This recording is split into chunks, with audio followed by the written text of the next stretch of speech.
राधा स्वामी दयाल की दया, राधा स्वामी सहाय, राधा स्वामी।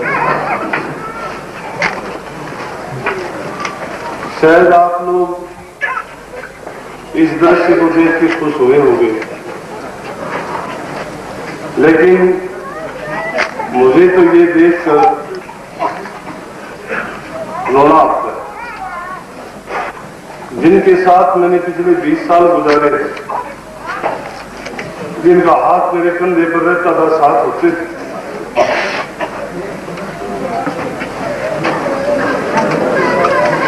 आज मैं अकेला रह गया। भाई बहुत हैं, नातेदार बहुत हैं, लेकिन मेरा मस्त कहने वाला नहीं।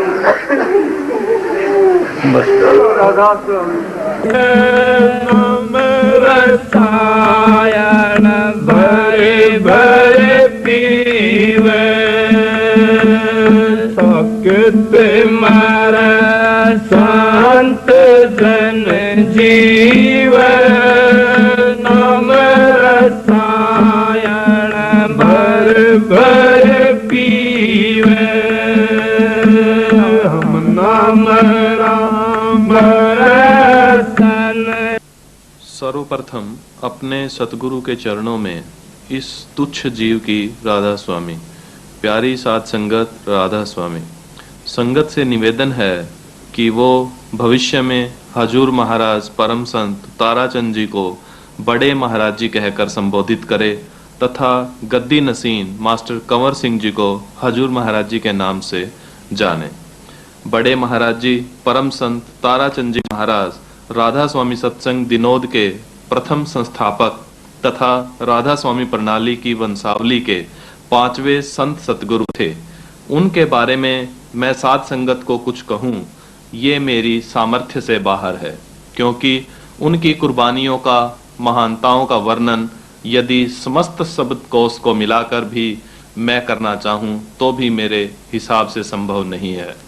आज हम सभी अपने इस राधा स्वामी मत के छठे गुरु मास्टर कंवर सिंह जी की गद्दी नसीनी की रस्म अदायगी पर इकट्ठे हुए हैं। इसी रस्म हेतु हम पहले दिनोद गांव में 13 जनवरी 1997 को भी इकट्ठे हुए थे, परंतु जैसा कि हम जानते हैं कि जो भी कुछ इस प्रांगण में हुआ है, होता है या होना है, वह सतगुरु की मौज में ही होना है। अतः हम तो करने कराने वाले हैं ही नहीं। जो बड़े महाराज जी हमसे करवाते हैं हम करते हैं।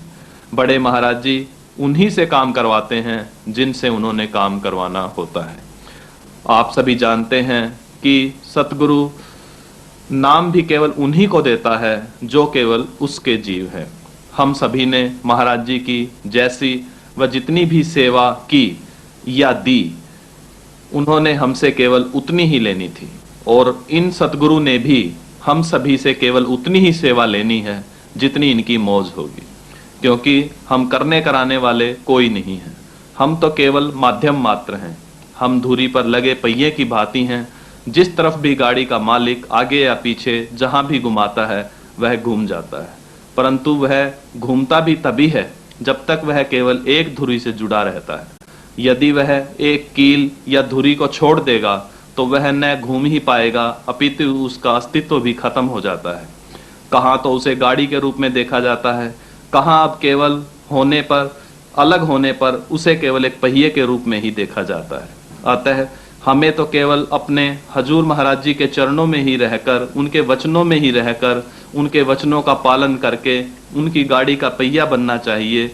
फिर गुरु हमें किधर भी घुमाओ, जिस तरफ भी उनकी मौज होगी उसी तरफ वह हमें घुमा लेगा। हमें तो केवल एक उन्हीं में ही विश्वास रखना है, तभी हमें सब कुछ मिलेगा, तभी हमें समाज एक गाड़ी की दृष्टि से देखेगा, तभी हमारी गाड़ी दौड़ेगी, तभी हम अपनी मंजिल तय कर पाएंगे। अतः हमें तो केवल एक सतगुरु के वचनों रूपी कील पर ही रहना चाहिए। यानी मेरे कहने का भाव यह है कि हमें तो अपने बड़े महाराज जी के वचनों में ही रहना है, उनकी मौज में ही रहना है। उन्होंने ही अपनी मौज से हमें यह दिन दिखाया है, और उन्होंने तो हमें सभी कुछ पहले ही बता दिया था, परंतु हमारी आंखों पर पट्टी थी जो हम आज तक नहीं समझ पाए। बड़े महाराज जी ने अपने सत्संग हिसार दिनांक 24 मार्च 1996 में अक्षरशः साफ कहा है। किसका के नामदान वाले कह रहे थे, भाई तुम्हारी मर्जी तुम करो, मेरी ड्यूटी थोड़ी बार मास्टर दिया करे से। और मैं हर सत्संग में कहता भी आगे वह बर्दाश्त तो होगी नहीं, होगी बेरा को नहीं न समझ गया। मैंने कहा मेरे तो भी हजारों दर्जे अच्छा है, मरिया हाजमा होना बड़ा मुश्किल है, हरेक का होना मुश्किल है। इस हाजमा जिसका हो गया वो तिर गया। संत के दूध खा ले मानस वो उठ लेगा, गाल उठ लेगा। मैं देखेगा संत की बढ़ाई उठनी बड़ी मुश्किल से। अगर बढ़ाई उठ ली तो बड़ा हो ही गया वो।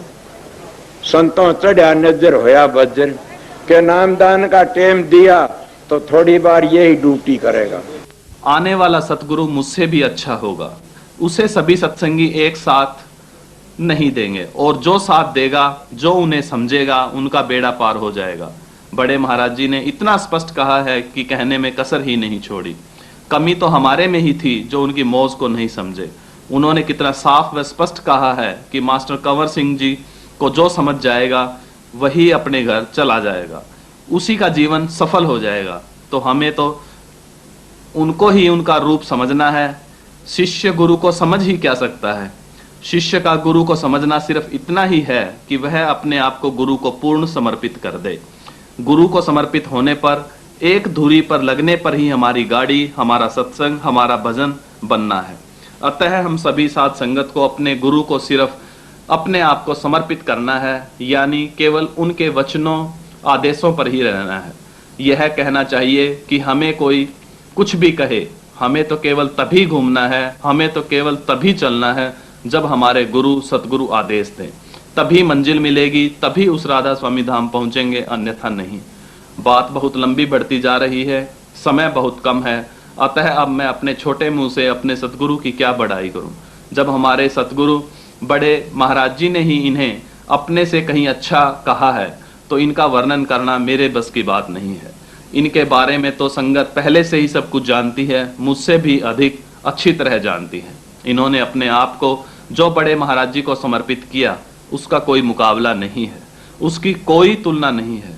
तभी तो बड़े महाराज जी हमेशा कहते थे, हम शरीर से दो अवश्य हैं परंतु आत्मा एक ही है। कई बार बड़े महाराज जी कहते थे कि यह मेरी माँ है, यही मेरा सब कुछ है, इसके बगैर मैं नहीं रह सकता। क्या ऐसे वाक्य किसी भी शिष्य हेतु आज तक के संत इतिहास में किसी भी गुरु ने अपने शिष्य हेतु कहे हैं? कोई बताए आज तक ऐसा प्यार जो बड़े महाराज जी ने इनको दिया, कभी भी किसी संत ने किसी को दिया है? नहीं, कभी नहीं। भविष्य में भी शायद कोई भी संत ऐसा नहीं कहेगा, न ही देगा। कौन ऐसी माँ होगी जो अपने बच्चों को गुस्सा नहीं करती, जो अपने बच्चों को नहीं मारती?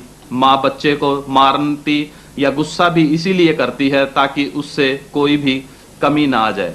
यानी जब बच्चे में कोई कमी दिखती है तभी वह उसे फटकारती है, और जब वह फटकारती है तभी वह लायक काबिल बनता है। अतः बड़े महाराज जी ने इन्हें काबिल लायक बनाने हेतु बड़ी मेहनत की है। हमें उनकी मेहनत पर, उनके द्वारा बनाए, तपाए, तरासे, गुनाए, पढ़ाए, पीटे हुए शिष्य पर गर्व होना चाहिए। बड़े महाराज जी ने इन्हें केवल इन्हें ही क्यों पीटा, इन्हें ही क्यों गुना, इनके बारे में केवल ऐसा क्यों कहा, ये कोई भी नहीं जानता। मुझे बड़े महाराज जी की एक मिसाल याद आ रही है। गडरिये का पाला हुआ कुत्ता उनके दरवाजे पर बैठा रहता है और राजा के भी आने पर उसे देखकर भौंकने लगता है और राजा को अंदर नहीं आने देता। अब तो अपने स्वामी को ही वह राजा समझता है। बड़े महाराज जी ने इन्हें केवल इसीलिए गुना क्योंकि ये अपने सतगुरु के कुत्ते बने थे। केवल यही 15 लाख सत्संगियों में सतगुरु के कुत्ते बने। मालिक ने गुस्सा कर दिया, मालिक नाराज हो गए, मालिक ने भरे दरबार में इनकी बुराई की, तो भी इन्होंने उस दरबार को नहीं छोड़ा।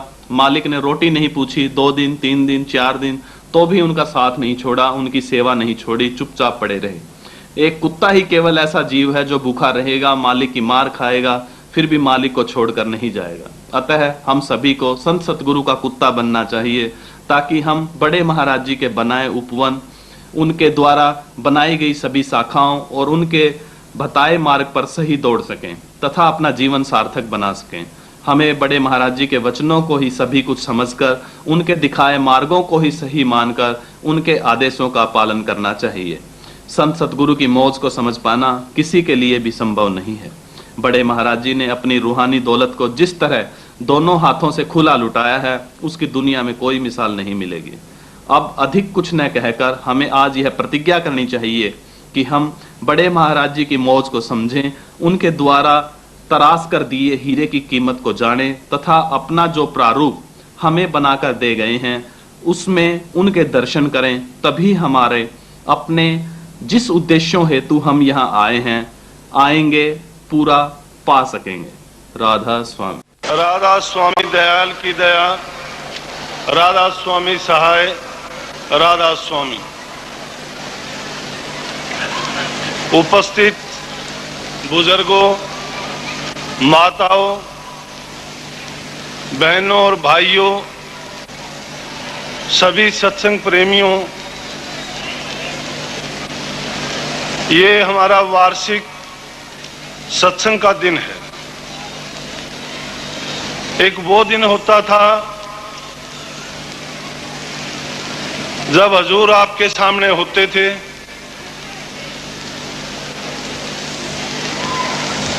और दर्शन आप करते थे और अमृत वचन की वर्षा में आप स्नान करते थे।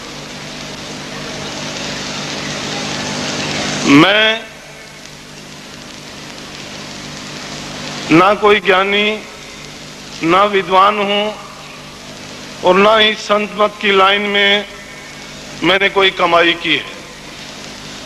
बात सिर्फ इतनी थी, मुझे हजूर परम संत ताराचंद जी महाराज के साथ आप लोगों से कुछ ज्यादा रहने का अवसर मिला। सेवक नहीं, ये भी मैं नहीं कह सकता, सेवक तो सेवा करने वाला होता है, उन्होंने कभी कोई सेवा करवाई ही नहीं। दास कहूंगा, उसके योग्य भी मैं नहीं हूं। वो मैं तो सिर्फ हजूर महाराज जी की पांव की धूल के बराबर भी नहीं, लेकिन मुझे पता नहीं था कि वो ऐसा क्यों कर रहे हैं और आपके सामने मुझे क्यों इतना ज्यादा ला रहे हैं।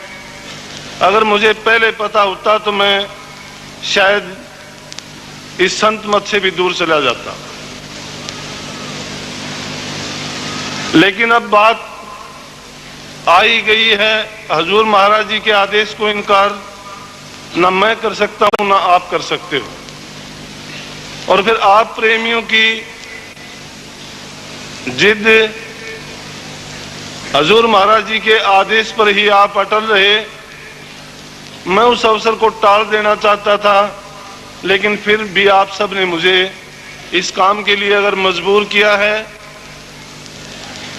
तो मैं परम संत ताराचंद शिष्य कंवर आपका दास और सेवक बन के जब तक उनकी मौज होगी, मेरा एक एक रोम आप सब का ऋणी है। मुझे अच्छा समझा है वो भी मेरा है, जिसने मुझे बुरा समझा है वो भी मेरा अपना है। मैं आप को आज अपने आप को हजूर महाराज जी की आज्ञा के मुताबिक समर्पित करता हूं और आज के बाद मेरी एक एक पल, मेरी चाह, मेरी इच्छा आपको सुख व शांति प्रदान करने की होगी। और जब तक मौज के अनुसार जितना मैं आपके लिए कर सकूंगा मैं करूंगा और हर प्रकार से मैं आपके समर्पित हूं। राधा स्वामी। राधा स्वामी। राधा स्वामी दयाल की दया, राधा स्वामी सहाय, राधा स्वामी। गुरु समान लालचंद जी, पिता समान बुजुर्गों, माताओं, सत्संगियों, भाइयों और बहनों, आप सभी जानते हैं कि कोई भी माँ बाप ऐसा नहीं होता कि वो चाहे कि उसकी संतान बिगड़ जाए या वो अच्छी ना बने। बनना और बिगाड़ना बहुत कुछ प्रकृति के हाथ है और प्रकृति बनाने वाले हम स्वयं खुद हैं। जैसा जिसको विचार दोगे वो विचार काम करेगा। ये बात बड़ी ऊंची और समझने की है। अगर हम किसी के बारे में तुच्छ विचार रखते हैं, घृणा की दृष्टि से देखते हैं या छोटे शब्दों का प्रयोग करते हैं तो निश्चय रूप से उसकी गिरावट अवश्य होगी। लेकिन महान पुरुषों के विचार कभी छोटे नहीं होते। वो हमेशा ही एक आशा देते हैं दूसरे लोगों को। अभी लालचंद जी ने जैसे आपको दी, उन्होंने बात बात में ये बात क्यों कही, क्यों इन्होंने पुष्टि की इस बात की कि जिसकी समझ में ये राज आ जाता है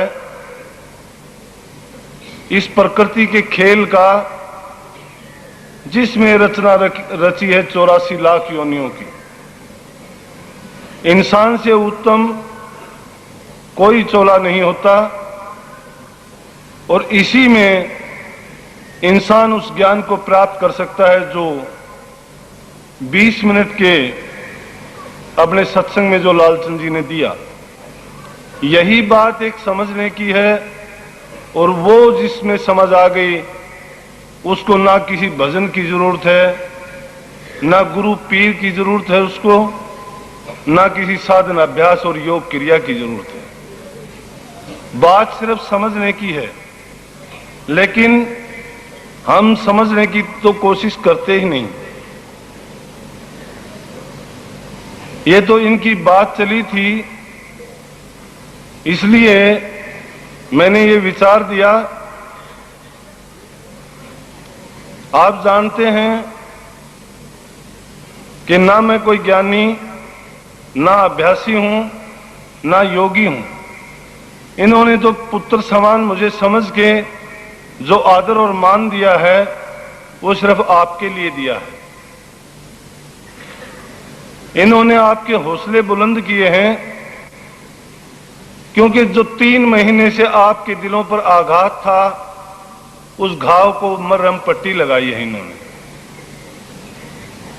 इन्होंने आपको एक ये विचार दिया है कि आप अपने दिल में तुच्छ विचार और हीन भावना ना लाओ और उसी रास्ते पर पुनः चलकर अपने इस जीवन को सार्थक करो। सच्ची बात तो यह है कि ना मैंने कोई कमाई की हुई और ना ही मैं कभी इस योग्य अपने आप को समझता था, लेकिन थोड़ा सा जो मैंने अपने हजूर का संग किया, शायद इसीलिए मेरे गले में वो ये पटा बांधने के लिए मजबूर करके गए। ये सत्संग नहीं है, ना मैं आपको कोई शिक्षा देने के लायक हूं। बात सिर्फ इतनी है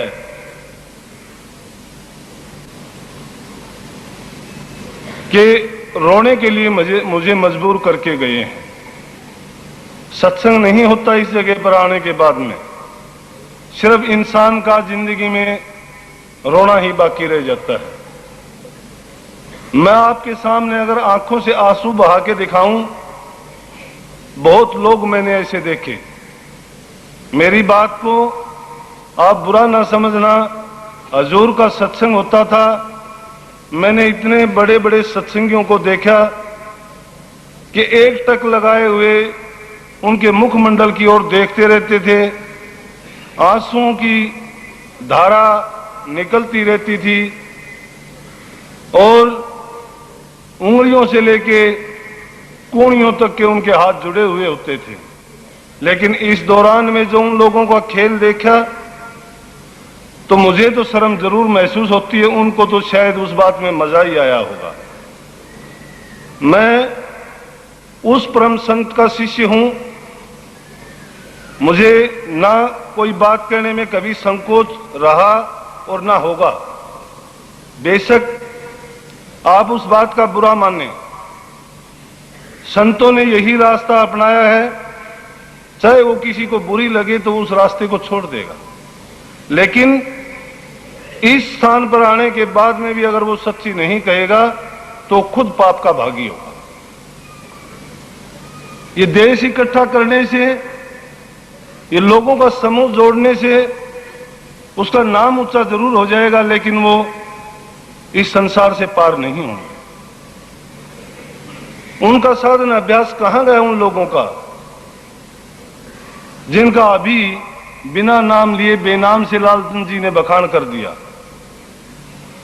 जो सत्संगियों की अगली पंक्ति में बैठते थे, जो लोगों को मिलने का समय देते थे, आज वो लोग क्या सोचते होंगे, क्या कहते होंगे। मैं अपने सतगुरु से गए नहीं हैं, सिर्फ एक शरीर रूप बदला है। संतों की ताकत कभी इस ब्रह्मांड से खत्म नहीं होती। सतपुरुष का हुक्म लेके संत आते हैं, और स्वामी जी महाराज ने साफ लिखा है, संत सभी वा घर से आवें, नाम दे जीव चितावें, जो चेते तिस ले पहुंचावें, नाम भेद ले माने कहना, तिसको सुख दुख नहीं सहना। बात आगे बहुत चली गई नाम की, लेकिन मैं तो आपको पहले दर्जे की पहली पीढ़ी की ही बात कह रहा था। नाम की कमाई करने की जरूरत नहीं। अगर आप अपना हृदय पवित्र कर लेंगे, अपने विचारों को ही ठीक कर लेंगे, तो भी आप हजारों लाखों जीवों का उद्धार कर सकते हैं। नाम तो करोड़ों जीवों का उद्धार करने के योग्य बन जाता है।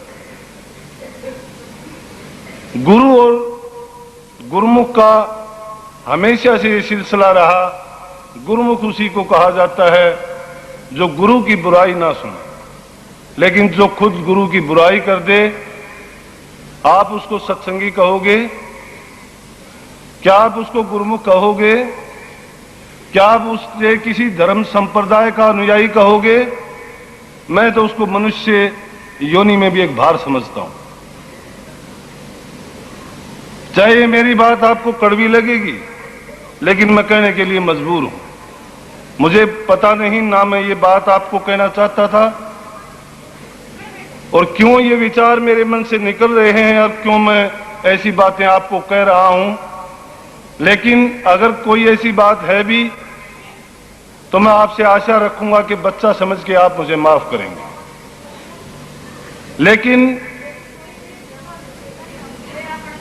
आपको ये बात माननी अवश्य पड़ेगी कि जब तक आदमी का मन पवित्र नहीं होता, चाहे वो किसी भी धर्म में जाए, किसी संप्रदाय में जाए, और चाहे किसी भी गुरु का अनुयायी हो, वो इस संसार से कभी पार नहीं जा सकता। उसको 84 लाख योनि में चक्कर काटने ही पड़ेंगे। और सिर्फ ये शरीर धरने का कारण भी एक ही है कि सब हम अपना कर्म भोगने के लिए आते हैं।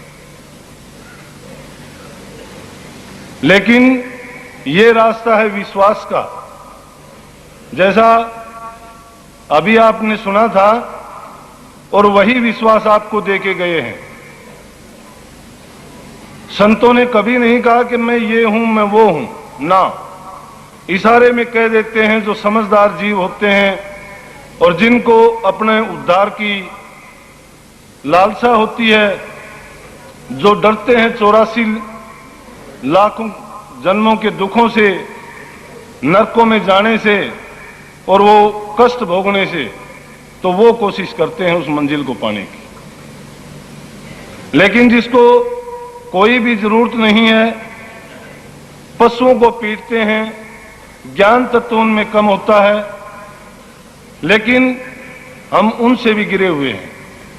वो तो अज्ञानी है, उसको ज्ञान नहीं किसी बात का, फिर भी वो अपने सभी कामों में ठीक होता है, इशारे से भी समझता है, पीटने से भी मान जाता है। लेकिन इंसान डींगे मारता है ज्ञान की, ध्यान की, किसी पंथ से बनता है, गुरु का प्यारा बनता है, बड़े लंबे चौड़े भाषण देता है, लेकिन अमली जीवन उनका क्या होता है। ये बार बार इतने सत्संग सुने, मैं तो कहूंगा कि हमारे हजूर महाराज जी जैसा संत ना इस संसार में कभी आया था और ना आगे आएगा। एक अक्षर नहीं पढ़े थे वो, यही भाषा थी। इन भोले जीवों को इतना प्यार देने वाला कभी नहीं आया। और बातें लगा करके जीवों को अपने साथ लगा सकते हैं, लेकिन जो उन्होंने प्यार की बौछार की उसके लिए तो शायद ये संसार हमेशा तड़पता रहेगा। और उनका सत्संग सुनने के बाद भी यूं तो बातें बहुत आपने किताबों में सुनी, संत महात्माओं के अनुभव सुने, वेद पुराण पुराणों का ज्ञान आपने हासिल कर लिया, लेकिन जब उसको अमली जामा नहीं पहनाया तो वो ज्ञान किस काम का। उस हजूर की बड़ाई करते हो बड़ी बड़ी सभाओं में, कहते हो कि मेरा सतगुरु ऐसा था। अरे महाराज जी तो कहा करते थे आपस में झगड़ा क्यों करते हो, अगर किसी का गुरु बड़ा है तो बड़े बन के दिखाओ। हम 2 आदमी 10 आदमी आपस में प्यार नहीं कर सकते, गुरु का वचन मान नहीं सकते, तो वह नाम कहां से आ गया। मैं गलत मानता हूं इस बात को, किसी का कोई ध्यान नहीं है जो ऐसी बातें करता है। उसने नाम लेके शायद वो 1 मिनट के भी लिए अभ्यास नहीं किया। और मैं दावे के साथ कहता हूं जिसने नाम लेने के बाद में अगर 4 दिन भी अभ्यास किया होगा, वो अपने गुरु की ना बुराई सुन सकता है, क्योंकि उसने गुरु के रूप को पहचान लिया। झगड़ा इसी बात का था। लालचंद जी भी यही बात कह के गए थे कि जब गुरु को पहचान लिया, गुरु को उसने खुदा मान लिया, उसमें वो रूप देख लिया उसने, तो उसकी बुराई कैसे करेगा वो, किसकी बुराई करेगा। अगर उसकी वो बुराई करता है तो फिर उसने गुरु नहीं माना, उसको खुदा नहीं जाना, उसने तो उसको इंसान से भी गिरा हुआ माना। जो अपने गुरु को इंसान भी नहीं समझता तो उसको लाभ भी क्या होगा, उसको कभी कोई फायदा नहीं होगा। सावण सिंह जी महाराज ने कहा था कि मैं कब कहता हूं मुझे सतगुरु मानो, तो संतों ने हमेशा यही कहा कि जब तक तुम्हें यकीन नहीं आ जाता, मुझे भाई समझो, पिता समझो और मित्र समझो या कोई और नातेदार समझ लो, सेवक समझो, लेकिन जब अब आपको अंतर में विश्वास आ जाए, आपको ये यकीन हो जाए कि हाँ ये मालिक है और उसका रूप उसने प्रकट कर लिया, तब उसको मानो कि ये खुदा है। तो आपकी बात मैंने झूठी साबित कर दी कि नाम लेने के बाद जब आपने नाम की कमाई नहीं की तो उस खुदा के रूप को आपने नहीं पहचाना, आपने अभ्यास नहीं किया एक दिन भी। मत 18 मंडलों के नाम लो, मत कपड़ा ढक ढक के 2-2 घंटे तक नींद के खर्राटे भरो और मत ये गर्व करो कि मैंने इतना अभ्यास किया। नहीं, उससे अच्छा तो वो है जो गुरु का प्रेमी है, गुरु का सेवक है, और वो उसकी तरफ ये चाहता है कि मैं गुरु का ये काम करता हूं, और वो चाहे अभ्यास 1 मिनट भी नहीं करता हो, तो वही गुरुमुख है और वो उन संतों की लाइन में खड़े होने के लायक। कहना तो मैं नहीं चाहता था, बात की बात में बात चली है। 2 मिनट के लिए जब आप लोग इतने प्यार से आए थे तो उससे मजबूर होके मैंने ये 2-4 बातें आपके सामने कही। सत्संग का टाइम कल का है,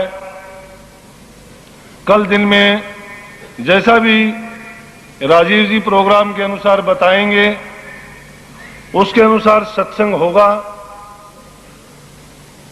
क्योंकि ये तो एक मजबूरी है, ना ही सत्संग करने का कोई ऐसा विचार था। मैंने पहले ही कह दिया, ये तो हमारा रोने का वक्त था। लेकिन उस पर लालचंद जी ने एक ताला लगा दिया, हमारे होठों पर उन्होंने हाथ रख दिया। कहते हैं कि संत के लिए रोते नहीं। लेकिन चाहे कुछ भी हो, सूक्ष्म रूप में वो हाजिर हैं, फिर भी तो जब स्थूल रूप में हमने उनसे प्यार किया है और जब वो मौनी मूर्त की याद हमारी आंखों के सामने से घूमती है, तो शायद ही अपने दिल की भावनाओं को कोई रोक सकता हो। निस्संदेह आप सबके दिलों में ये दुख है, और इतने दिन से विचलित होने के बाद इस अवसर पर हम सब एकत्रित हुए हैं, तो ये देखकर तो मुझे अथाह खुशी है कि जो हजूर ने बगीचा लगाया था उसके सब फूल पौधे यूं के त्यों लहला रहे हैं। जो सूखे हुए थे उनमें फिर से एक नई जान आई है। मैंने संकल्प किया था दिन में समर्पण का, बड़ी ऊंची बात है। मुझे ना सोचने का टाइम था, ना विचार का, लेकिन समर्पण बहुत मुश्किल होता है।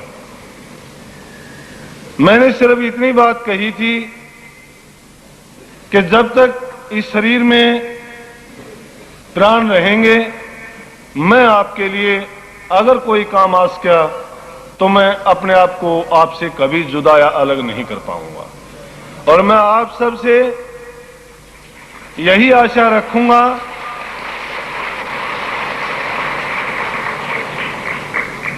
कि आप मेरी इज्जत की रखवाली करेंगे, मुझे इससे भी बढ़कर प्यार देंगे, तो मैं भी आपके लिए हमेशा इसी तरह से तत्पर रहूंगा। आज सुबह से ही जिस हालत में अब बैठा हूं, 5 या 10 मिनट के लिए अगर मैंने चाय पी हो या थोड़ा बहुत खाना खाया हो, उसके अलावा मैं ना कहीं हिला हूं ना गया हूं। और जब कहने लगे कि अब तो थोड़ा रहने दो, लेकिन मैंने मजबूर होकर ये कहा कि आज तो सभी को आने दो। क्यों? सब परेशान थे, सब मिलने के लिए लालच थे। और अब भी मैं आपको कहता हूं कि कल का दिन है, आज की रात है, कोई किसी पर बंधन नहीं है। जब जो जी चाहे मेरे से मिलने के लिए, मेरे से जो भी हो सके वो आने के लिए, उनको सब रास्ते खुले हैं, कोई पाबंदी नहीं होगी। मैं आपको किसी प्रकार से भी निराश ना देख सकूंगा और ना ही निराश होने दूंगा, क्योंकि हजूर का जब आशीर्वाद है, कृपा है, तो उनके मार्गदर्शन में जो उन्होंने ड्यूटी सौंपी है, उनकी प्रेरणा के अनुसार ही सारा कार्यक्रम चलता रहेगा। अगर कोई ये 2 लफ्ज मैंने कहे, इनमें कोई गलत कहा हो या अनजाने में कोई ऐसा अपशब्द निकला हो जिससे किसी के दिल को ठेस पहुंची हो, तो उसके लिए मैं क्षमा चाहूंगा। राधा स्वामी। शब्दवाणी होती रहेगी पूरी रात, या और जो भी प्रोग्राम होगा राजीव जी आपको बता देंगे, और जैसा कल का प्रोग्राम होगा उससे भी आपको अवगत कराएंगे। राधा स्वामी।